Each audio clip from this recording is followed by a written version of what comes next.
Our first speakers are Rachel Orey, who is moderating a conversation with Justin Levitt. So let me hand it to Rachel. Thanks so much, Judd. And hi, everyone. It's great to be here with you today. So, as a precursor to the rest of the day, Justin and I are going to spend about 25 minutes giving some context around executive orders generally and about Trump's March executive order specifically. And for those who I don't know, my name is Rachel Orey, and I'm director of the Elections Project at the Bipartisan Policy Center. Joining me today for this conversation is Justin Levitt. Justin is a nationally recognized scholar of constitutional law and the law of democracy.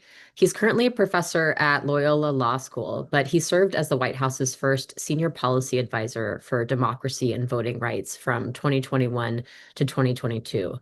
Importantly for this conversation, he used to write and review executive orders in that role. So before we dive into the weeds of the president's March executive order on voting and elections, Justin, could you give the audience a brief overview of what an executive order is? Sure. And thanks, Rachel. Before I do, I also want to convey my thanks to the Humphrey School and to the CEA program. This is a magnificent learning opportunity, both for those in the business and outside of the business. And I really appreciate the opportunity to be with you. Thank you all for attending today. And thank you to Rachel for the question. So, an executive order from the president is effectively the same thing as a presidential memorandum. Sometimes you'll hear those two things interchangeably. And it's a memo to federal agencies about how to execute federal power. There's a lot in there that's really important. An executive order can't change the law. It can't expand upon what the federal government is permitted to do. It can't override a statute or override the Constitution. It's just an instruction from the head of the executive branch to other executive entities about how to use the power that they're given. Um, President Trump has, in a number of different executive orders, uh, more in talking about his executive orders than in the actual text of them, uh, sort of claimed power that executive orders don't have to instruct the private sector or to instruct state and local officials. And effectively, the executive orders are memos from the boss. And if you don't work for a federal agency, then you don't have to listen to them. There are downstream consequences, to be sure. And so a lot of people are paying attention, including those who don't work for federal agencies. But the legal effect of an executive order is only on executive branch officials. And President Trump's March 25th order on elections, same thing. It's just an instruction to federal actors. And some of that is lawful, some of that's not lawful. We'll get into that, I'm sure. Absolutely. So what is in Trump's March executive order? There's lots. It's long. He's written some executive orders that are longer and some that are much shorter. So there's a fair amount in the March 25th order. And as I just mentioned a moment ago, some of it is absolutely within his lawful power. There are three, I think, bigger pieces that the public is focused on that I know many elections officials have focused on. And each of those three things I'll describe in a second is likely not within the president's power. So the executive order purports to instruct the Election Assistance Commission, the federal agency that maintains the National Voter Registration Form, among other things, to change the form to require proof of citizenship, documentary proof of citizenship on the national form that people use to mail in or to send in to register to vote. It's one big thing. It also purports to instruct the EAC, the Election Assistance Commission, the federal body, to review certifications of voting machines, and in particular to decertify machines that have certain features like a barcode. And it purports to interpret federal law, specifically the law saying that there is going to be an election day, to prohibit states from receiving mail ballots after election day. Those are the three big things. There are lots of smaller pieces. Many of the smaller pieces are absolutely within the president's authority, but I suspect we'll get into in just a moment. Each of those three big pieces isn't particularly, and some of it's already been blocked by courts. I expect it to stay blocked. Gotcha. And so in your prior role, you wrote and reviewed executive orders as, part of your obligations on voting and elections in the White House. So clearly there's precedent for presidents doing actions related to election administration through executive orders. Could you talk through some of the historical precedent?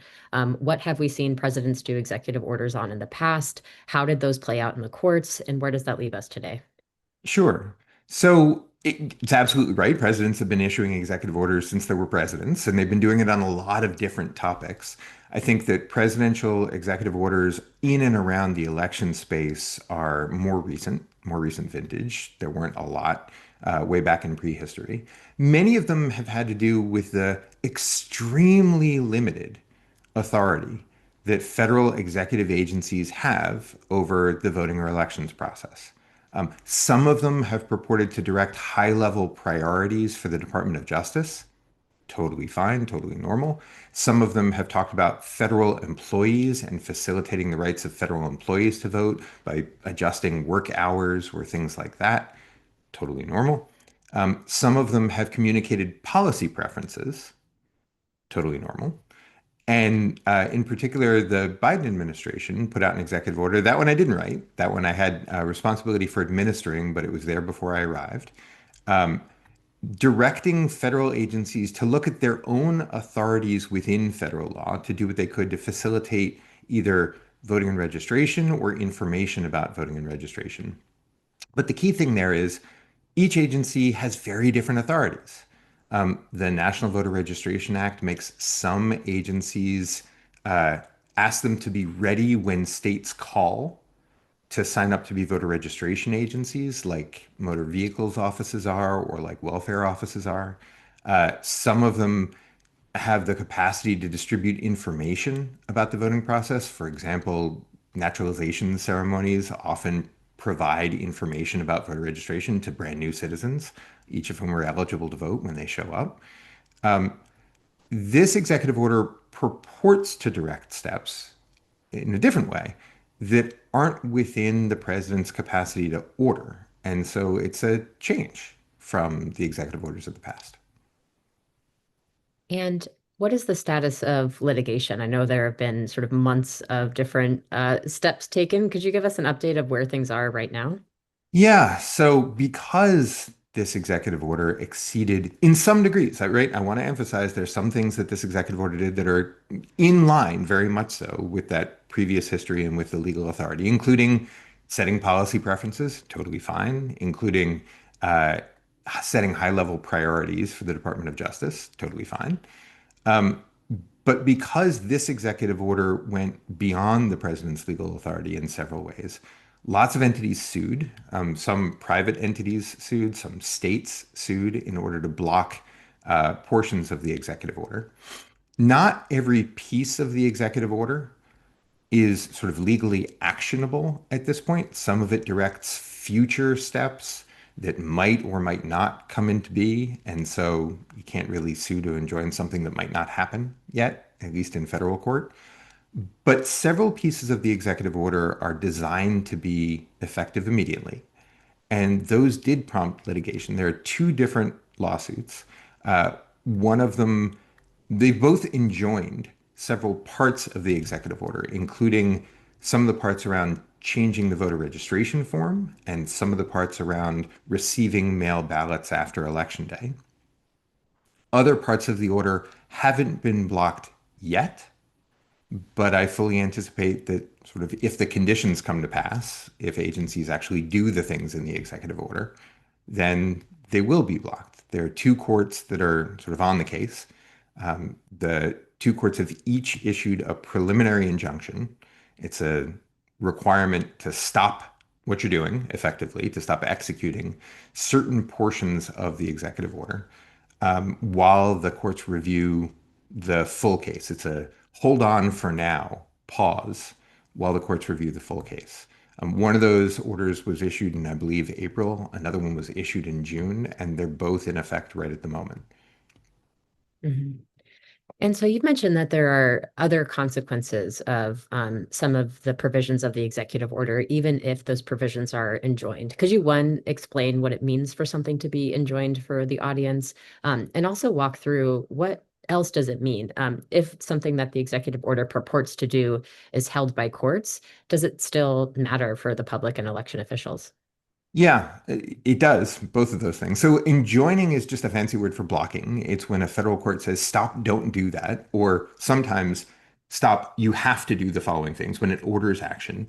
And here, two federal courts have said for certain parts of the order, for the part around registration forms and proof of citizenship, and for the part around receiving mail ballots after Election Day, federal courts have said, stop.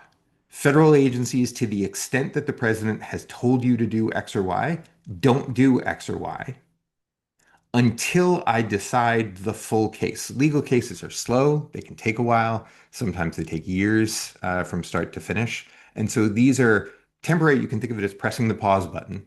Courts have ordered the agencies that were receiving the president's direction to press the pause button for a moment while the full case is reviewed. So right now, there's a block against changing the voter registration form to provide documentary proof of citizenship and a block around uh, any attempt to enforce the notion in the executive order that ballots can't be received after Election Day. I'll say, with one exception, there's litigation around that last bit, around whether ballots can be received after Election Day.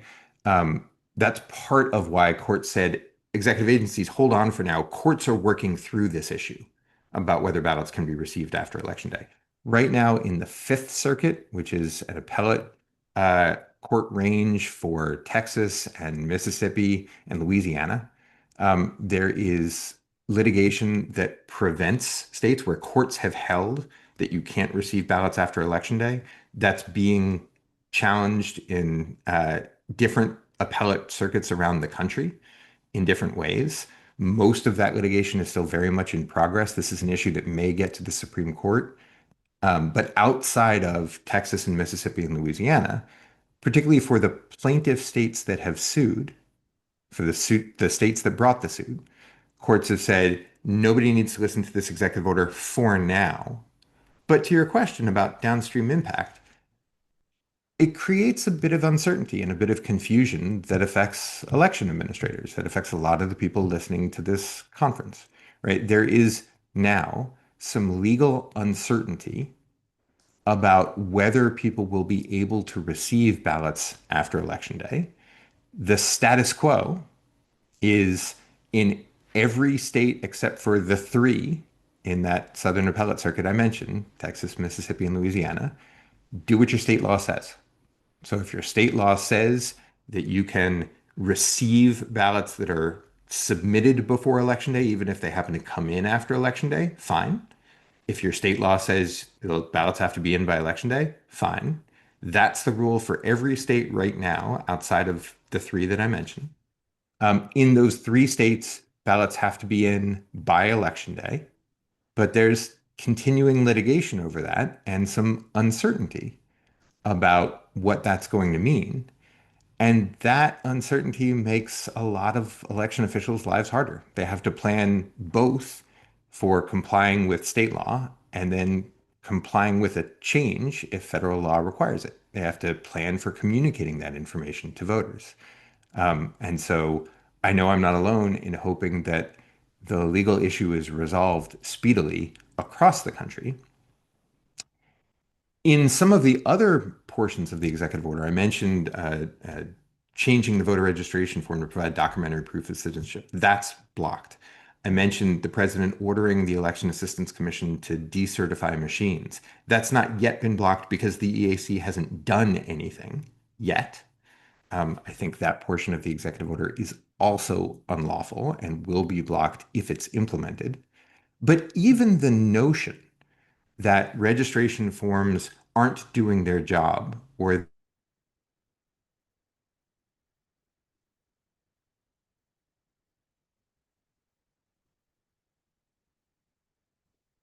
some anxiety. It feeds some misinformation out there about the security of the system. It makes voters a bit uneasy. And all of that is not good for the environment of trying to administer an election that's free and fair for everyone who's eligible.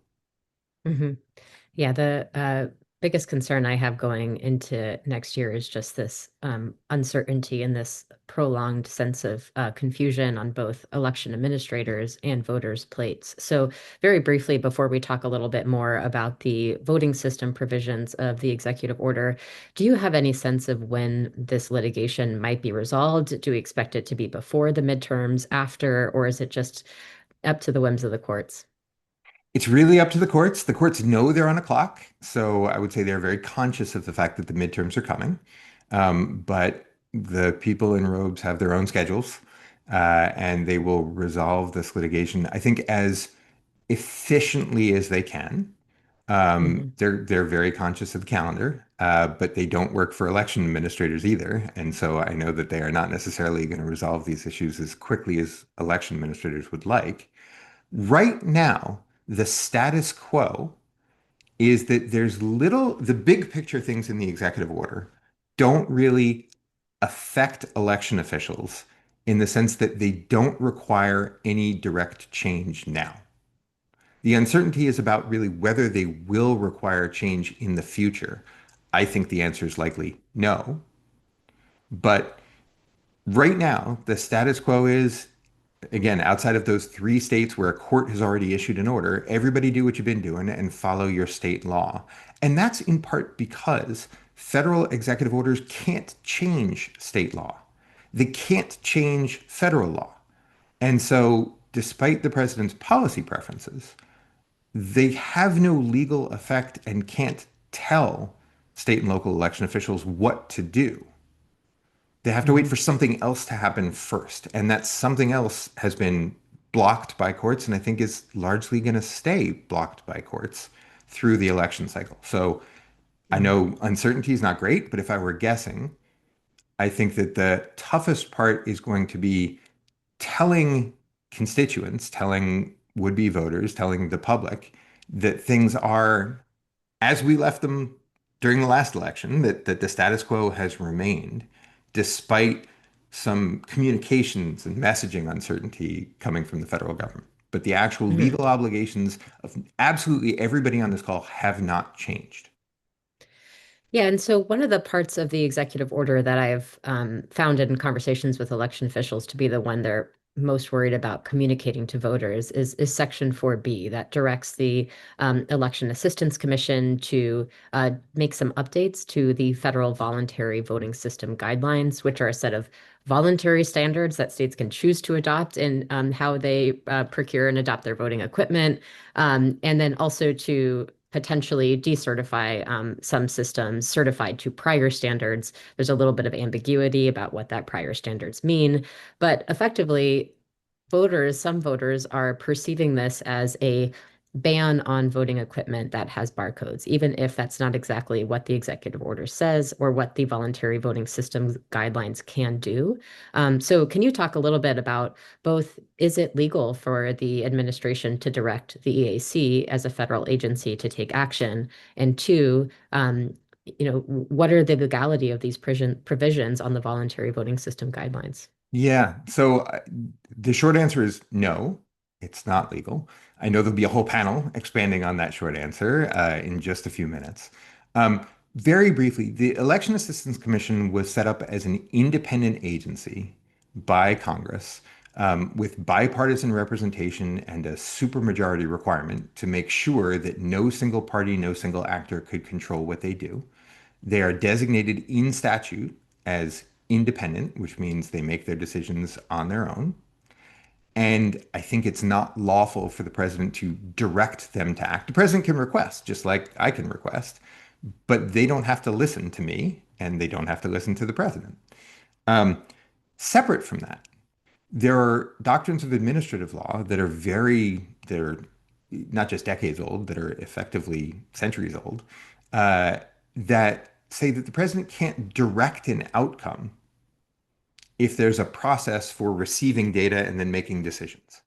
We have agencies in order to use their expertise, in order to use their scientific knowledge. There are robust provisions for the Election Assistance Commission in statute to consult with technical and scientific advisors, including those who are nonpartisan, including those who are bipartisan, including some of the people on this call, to make decisions about these guidelines, which, as you flagged twice, I think, are voluntary. They do not determine what election officials use. They're just guidelines that states can choose to follow or not.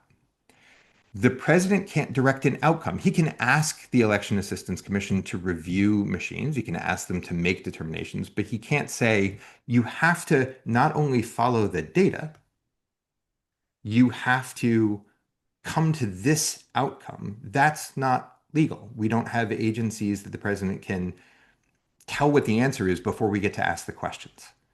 But beyond that, again, as you flagged, whatever the EAC does is voluntary. There are, to my knowledge, 11 states that have chosen to put their own purchasing programs and machine programs to follow the EAC. There are a bunch of others that pay a lot of attention, but that haven't tied their machine purchases to the EAC. Those 11 states could change their minds about whether they follow the EAC at any point. But really, the decisions on machine purchasing and certification are a product of state law and often local, county, or municipal governance. And it's often the case that local election officials make the decisions pursuant to certain guidelines in state law about which systems to buy and which systems to deploy. And that's going to continue being the case. There's no authority to direct state or local officials to use particular machines at all. The challenge, as you flagged, is convincing the public that this executive order doesn't mean what it purports to mean, or that doesn't mean what it doesn't say. The executive order doesn't say that all machines will be decertified if they have certain features. It wouldn't be illegal even if it did say that, but the challenge is cutting through a lot of misinformation out in the public as to whether machines are reliable, they are, and whether the machines that are being used are sort of subject to the rigorous auditing and testing and all of the other regulations that you all on this call know really well in your own states about how to use what you decide to purchase. Mhm. Great. We have about 2 minutes left. So in our last bit of time, I know our next panel is going to go into the weeds on the executive order and how it impacts election offices, likely focusing deeply on the voluntary voting system guidelines. And so what would your main takeaway be for election officials listening in on the call about what they need to know about the legality of the executive order and maybe any recommendations on how they can communicate about that to their voters? My main takeaway is that the president's not your boss. And the Constitution from the get-go said that the president's not your boss. The executive order is a memo from the boss, but not to you. And it's a memo from the boss to ask federal officials who don't control your process to do things that they are not likely authorized to do, and in some cases have been affirmatively blocked from doing. So my suggestion is, although you have to navigate a communications environment that's made much trickier by this executive order, you don't actually have to listen to it. And you certainly don't have to change your current practices to conform to anything it purports to require. Where the executive order has some legal authority, it's directing federal officials to investigate things or to look into things or to provide reports. But the big things that are sort of in the public atmosphere at the moment, the things that people are worried about, the things that people are focused on, aren't orders to you that have any legal effect. And so focus your efforts as they've been focused on abiding by state and federal law handed down by your state legislatures, handed down by Congress, handed down by the courts, and try to communicate as transparently as you can about what you're doing to follow those laws and let people know that the executive order isn't an instruction to you. And so you're abiding by your oaths of office in executing the election according to the legal structure you've been given. I know that's a challenge. I don't mean to minimize that, but really stay the course. I don't think the executive order changes much that you have to do, although it may change how much you talk about what you have to do. Great. Well, thank you very much, Justin. I've learned a lot in this conversation, and I'm excited to continue this event throughout the day. I'm going to go ahead and pass it back to Judd to set us up for our next panel.